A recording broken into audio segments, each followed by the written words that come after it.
برادران اسلام، قرآن پاک کی 3 آیات کریمہ سورہ البقرہ سے آیت نمبر 11، 12 اور 13 ابھی تلاوت کی ہیں، اور ہماری کوشش ہے کہ انتہائی سادہ انداز میں قرآن پاک سمجھنے اور سمجھانے کی نیت ارادے سے ان آیات کا ترجمہ اور ہدایت کے جو موتی اللہ کریم نے ہمارے لیے بیان فرمائے ان سے کچھ اقتصاب فیض کریں۔ اللہ تعالیٰ کی بڑی بڑی عظمت والی نشانیاں ہیں، لوح، کرسی، عرش، خانہ کعبہ شریف، مطاف، حجر اسود، اس کے علاوہ بھی بے شمار اللہ تبارک و تعالیٰ کی عظمت کے نشان ہیں، اس کے فرشتے ہیں، اس کے انبیاء و رسل ہیں، لیکن یہ ساری جو اللہ کی عظمت کی نشانیاں ہیں یہ مخلوق ہیں، یہ ساری اللہ کی مخلوق ہے۔ قرآن پاک اللہ تبارک و تعالی کا کلام ہے، اور ہمیشہ سے اہل اسلام کا جو عقیدہ رہا ہے وہ یہ ہے کہ القرآن کلام اللہ غیر مخلوق، قرآن پاک مخلوق نہیں ہے، غیر مخلوق ہے، اس لیے کہ جس طرح اللہ تعالیٰ اپنی ذات میں یکتا ہے، کوئی شریک اس کا نہیں ہے، اسی طرح اللہ تعالیٰ اپنی صفات میں بھی یکتا ہے اور اس کا کوئی شریک نہیں ہے، اور کلام اللہ جو ہے یہ اللہ تبارک و تعالیٰ کا وصف ہے۔ جب حضرت امام احمد بن حنبل رحمۃ اللہ علیہ کا زمانہ تھا تو معتزلہ کا ایک گروہ تھا، وہ یہ کہتے تھے کہ قرآن مخلوق ہے، لیکن حضرت امام احمد بن حنبل رحمۃ اللہ علیہ نے اپنے اس عقیدے پر سٹینڈ لیا، ڈٹے رہے، جیل کاٹنی پڑی، مشکلات برداشت کرنی پڑی، لیکن آپ نے فرمایا کہ ہمارا عقیدہ یہ ہے کہ القرآن کلام اللہ غیر مخلوق، کہ قرآن پاک اللہ کا کلام ہے اور یہ غیر مخلوق ہے۔ اور جب کسی کو دل چاہے کہ میں اللہ سے ہم کلام ہوں تو اس کا طریقہ یہ ہے کہ وہ اللہ کا کلام پڑھ لے۔ اللہ کا یہ ذاتی کلام ہے جو اس اللہ کریم نے ہم سب کے آقا و مولا حضرت محمد مصطفیٰ صلی اللہ علیہ وآلہ وسلم کے قلب انور پر نازل فرمایا۔ اس کا دیکھنا، اس کا سننا، اس سے محبت کرنا، ہر چیز اس کی تلاوت کرنا، اس پر عمل کرنا، دوسروں کو سمجھانا، ہر چیز باعث برکت۔ خیرکم من تعلم القرآن وعلمہ، حضرت سیدنا عثمان ابن عفان رضی اللہ تعالیٰ عنہ سے مروی حدیث مبارکہ ہے کہ تم میں سے بہترین شخص وہ ہے جو خود قرآن پاک سیکھتا ہے اور دوسروں کو قرآن پاک سکھاتا ہے۔ تو اس طرح آج جو قرآن پاک کا حصہ سورہ البقرہ سے تلاوت کی ہے، اللہ جل مجدہ نے ان آیات میں بھی پچھلی آیات سے متصل اسی گروہ کا ذکر فرمایا جس کو قرآن پاک المنافقون کہتا ہے۔ منافقین، اور دین اسلام کو منافقین نے ہر دور میں بہت زیادہ نقصان پہنچایا، اس لیے اللہ تعالیٰ نے ان کے تمام کرتوت، ان کی تمام خصلتیں، یہاں تک کہ ان کے دلوں کے اندر اٹکیلیاں لینے والے جو خیالات تھے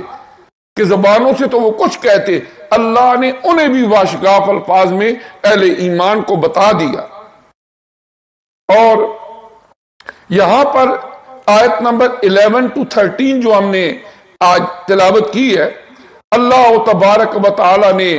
ارشاد فرمایا کہ ان منافقین کو وَإِذَا قِيلَ لَهُمْ لَا تُفْسِدُوا فِي الْأَرْضِ، جب انہیں یہ کہا جائے کہ اس زمین پر فساد مت پھیلاؤ، اب فساد کیا ہے؟ ان کے اندر جو کینہ، جو بغض چھپا ہوا ہے، جو وہ جھوٹ بول رہے ہیں، زبان سے کچھ کہہ رہے ہیں، دل ان کا کچھ اور مانتا ہے، اس کو قرآن پاک نے فساد فی الارض فرمایا ہے۔ زمین میں کچھ فساد تو وہ ہوتے ہیں کہ جو ظاہری آنکھوں سے نظر آتے ہیں، ہر ایک کوئی کہتا ہے یہ فساد ہے، قتل و غارت، چوری، ڈاکہ، یہ جی فساد ہے۔ لیکن کچھ فساد وہ ہوتے ہیں جو ان سارے کے سارے اعمال بد کا اور ان تمام قبیح افعال کا سبب بنتے ہیں، ان کی طرف توجہ نہیں دی جاتی۔ اور دین اسلام کا طریقہ کار یہ ہے کہ دلوں کے اندر وہ روحانی بیماریاں، اخلاقی گراوٹ، کینہ، بغض، حسد، جھوٹ، فرمایا یہ بھی فساد ہے۔ اب کفار وہ ظاہری طور پر اپنے آپ کو ڈکلیئر کرتے ہیں کہ ہم کافر ہیں، وہ دل سے بھی وہی کرتے ہیں، زبان سے بھی کہتے ہیں، لیکن منافقین کو خصوصی طور پر فرمایا کہ تم دھوکہ دے رہے ہو۔ جب دھوکہ دے رہے ہو تو یہ فرمایا فساد ہے، اس سے زمین کے اوپر کئی خرابیاں پیدا ہوتی ہیں۔ اب کیا ہے، جب انہیں یہ کہا جاتا کہ وَإِذَا قِيلَ لَهُمْ لَا تُفْسِدُوا فِي الْأَرْضِ، زمین میں فساد نہ پھیلاؤ، اللہ تعالیٰ نے جو اپنا کلام نازل فرمایا اور ڈے ون سے اپنے انبیاء اور رسل کو بھیجا کہ جاؤ اس مخلوق کو مقصد تخلیق حیات سے آگاہ کرو، وہ یہ فریضہ سر انجام دیتے رہے، اس میں رکاوٹ بننا یہ فساد فی الارض ہے۔ اس لیے کہ ہمارے سر کے بالوں سے لے کر پاؤں کے ناخنوں تک تمام باڈی، اس باڈی کا ایک ایک سیل، ہماری یہاں تک کہ ڈیزائر، ہماری ضرورتیں، ان کو جو ادراک اس خالق حقیقی کو ہے، کسی اور کو نہیں، اور اس کی فنکشننگ کے لیے جو ضابطۂ کار اس نے عطا فرمایا ہے اپنے انبیاء اور رسل کے ذریعے سے، اس کے علاوہ کوئی ضابطۂ کار مؤثر اور دیر پا نہیں ہو سکتا۔ اس لیے اس نظام کو آگے پھیلانے میں اور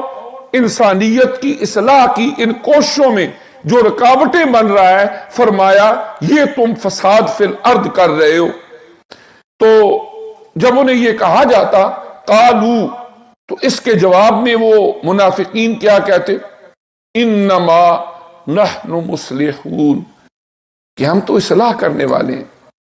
بڑے بولے بالے، بڑے اللہ والے، ریاض آپ کو بس ہم ہی جانتے ہیں، بڑے اس طریقے سے شکل و صورت بنا کے، اس طرح کا چہرہ بنا کے کہ ہم تو اصلاح کرنے والے ہیں۔ اب اللہ پاک کیا فرماتے ہیں کہ اللہ آگاہ ہو جاؤ، انہم ہم المفسدون، یہ اپنی زبانوں سے اپنے آپ کو ریفارمر کہتے رہے، دانشور کہتے رہے، یہ کہتے رہے کہ ہم تو جی اصلاح کے لیے کرتے، نہیں، یہ مفسدون ہیں، فساد فی الارض کا سبب بن رہے ہیں، وَلَٰكِن لَا يَشْعُرُونَ، لیکن انہیں سمجھ نہیں ہے، ابھی تک انہیں اس بات کا شعور ہی نہیں ہے کہ ہم فسادی ہیں، یہ اپنے آپ کو مصلح سمجھ رہے ہیں، لیکن حقیقت میں زبان سے کہتے کچھ ہیں، ان کے دلوں کے اندر کچھ ہے، اور یہ دھوکہ دہی کر رہے ہیں اور منافقت کر رہے ہیں، اور یہی منافقت ان کا زمین کے اندر فساد کا سبب بن رہا ہے، لیکن انہیں اس کا شعور نہیں ہے۔ پھر اگلی آیت میں فرمایا وَإِذَا قِيلَ لَهُمْ آمِنُوا كَمَا آمَنَ النَّاسِ، جب ان سے یہ کہا جائے کہ جس طرح دیگر لوگ ایمان لے آئے تم بھی ایمان لو، بظاہر تو وہ اپنے آپ کو ایمان والا کہتے تھے، لیکن یہ والی گفتگو ان کے اپنی جو پرسنل میٹنگز ہوتی تھی، ان میں کچھ لوگ ان کو کہتے کہ دیکھو تم یہ منافقت کر رہے ہو، دیگر لوگوں کو دیکھو، صحابہ اکرام رضوان اللہ تعالی علیہم اجمعین کی مثالیں دیتے کہ وہ اپنے دل و جان سے محمد صلی اللہ علیہ وسلم کو مانتے ہیں، ان پر اپنی جانیں نچھاور کرنے کے لیے، مال خرچ کرنے کے لیے تیار ہیں، تو تم ان کے سامنے جا کے کہہ دیتے ہو جی ہم ایمان والے ہیں، ادھر آ کے ان کی مخالفت کرتے ہو۔ صحیح ایمان والے، پختہ ایمان والے بن جاؤ۔ یہ ان کو وہ لوگ کہتے جو ان کی پرسنل میٹنگ کے اندر کچھ ان کے اپنے ساتھی ہوتے، انہیں کہا جاتا ہے کہ آمنو کما آمن الناس، کہ اس طرح ایمان لاؤ جس طرح کے دیگر لوگ یعنی صحابہ کرام ایمان لائے۔ قالو، اس کے جواب میں وہ کیا کہتے؟ انؤمن کما آمن السفہاء، نعوذ باللہ من ذالک،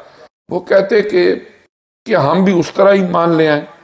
جس طرح یہ احمق اور بیوقوف لوگ ایمان لائیں۔ نعوذ باللہ، دینداروں کو وہ احمق کہتے، بیوقوف سمجھتے، اور یہ ہر دور میں ہوتا ہے۔ آج بھی آپ دیکھ لیں، مطلب ہے کہ اگر کوئی آدمی دیندار ہے تو جو لوگ دنیا کے نشے کے اندر مست ہیں، انہوں نے آخرت کی فکر نہیں ہے، تو وہ ان کے بارے میں یہ سمجھتے ہیں کہ یہ تو بالکل بیوقوف ہیں، احمق ہیں۔ اور اس زمانے میں بھی یہی تھا کہ وہ اپنی مجلسوں کے اندر کہتے نعوذ باللہ من ذالک، وہ ہستیاں جنہیں اللہ نے چنا، ان کا انتخاب فرمایا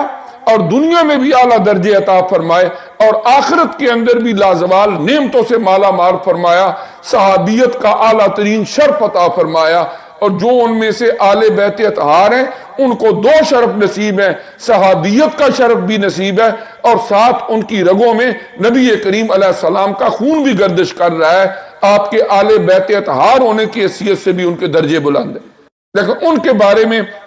یہ کیا کہتے کہ یہ تو جس طرح بیوقوف لوگ ایمان لائے ہیں کہ ہم بھی ایمان لائے۔ اللہ کریم نے فرمایا الا انہم ہم السفہاء ولکن لا یعلمون، کہ یہ ان اللہ کے بندوں کو بے وقوف کہہ رہے ہیں جو ایمان لائے ہیں، جبکہ اصل بے وقوف یہ خود ہیں لیکن انہیں علم نہیں ہے، اور عنقریب ایک وقت آنے والا ہے کہ انہیں اپنی بے وقوفی کا احساس ہو جائے گا۔ لیکن وقت پر کافی ہے قطرہ آب خوش انگام کا، جل گیا جب کھیت می برسا تو پھر کس کام کا۔ ابھی وقت ہے وہ جان جائیں، سمجھ جائیں، لیکن اللہ پاک فرماتے ہیں آگاہ ہو جاؤ کہ انہم ہم السفہاء، کہ یہی لوگ بے وقوف ہیں، ولیکن لا یعلمون، لیکن انہیں ابھی علم نہیں ہے کہ ہم خود بے وقوف ہیں۔ یعنی دنیا کے اندر ایک آدمی جس سے اللہ پاک سجدے کی توفیق چھین لے وہ بدبخت ہے۔ اللہ وہ وقت نہ لائے، وقت بھی ہو، حالات بھی ٹھیک ہوں، سارے معاملات، لیکن اس کے باوجود اس کو یہ بھی توفیق نہ ہو کہ وہ اللہ کی بارگاہ میں سربسجود ہو کے اللہ کا بندہ بن کے زندہ رہنے کے لیے کاوش کوشش کرے، تو وہ اگر اپنے آپ کو سمجھتا ہے کہ میں تو بہت دانشور ہوں، میں تو بہت سمجھدار ہوں، یہ سارے جو نماز پڑھنے جاتے ہیں، جو کوئی داڑھی رکھ لیتا ہے، کوئی دیندار بن جاتا ہے، جو ہاتھ میں تسبیح پکڑ لیتا ہے، یہ تو سارے ان کو وہ اپنی نظروں میں اندر سے اگر احمق سمجھتے ہیں، تو اللہ پاک فرماتے ہیں کہ یہ بے وقوف خود ہیں۔ کیوں؟ اس لیے کہ اگر ایک آدمی اپنی عارضی تھوڑی سی زندگی کے لیے اتنا کچھ کرتا ہے اس کو لگژری بنانے کے لیے، تو جہاں ہم نے ہمیشہ زندہ رہنا ہے وہاں کے لیے کچھ بھی نہیں کرتا، اپنے گھر کے اندر طرح طرح کی لائٹنگ اور خوبصورتی، اور جس گھر اصل ہمارا گھر ہے قبر، وہاں پر جانا ہے، اس کے بارے میں سوچتا ہی نہیں، کیا وہ بے وقوف نہیں ہے؟ یہ تو اس وقت پتہ چلتا ہے جب روح وجود سے نکلتی ہے اور اگلے مرحلے شروع ہوتے ہیں کہ بے وقوفی کیا ہے اور عقل مندی اور دانش مندی کیا ہے۔ اور نبی کریم علیہ السلام نے ایک حدیث مبارکہ میں ارشاد فرمایا کہ سب سے بڑی عقل مندی خوف خدا ہے۔ سب سے بڑا عقل مند بندہ وہ ہے کہ جس کے دل میں اللہ تعالیٰ کا خوف ہے۔ اللہ پاک مجھے بھی آپ کو سمجھنے کی عمل کی توفیق دے۔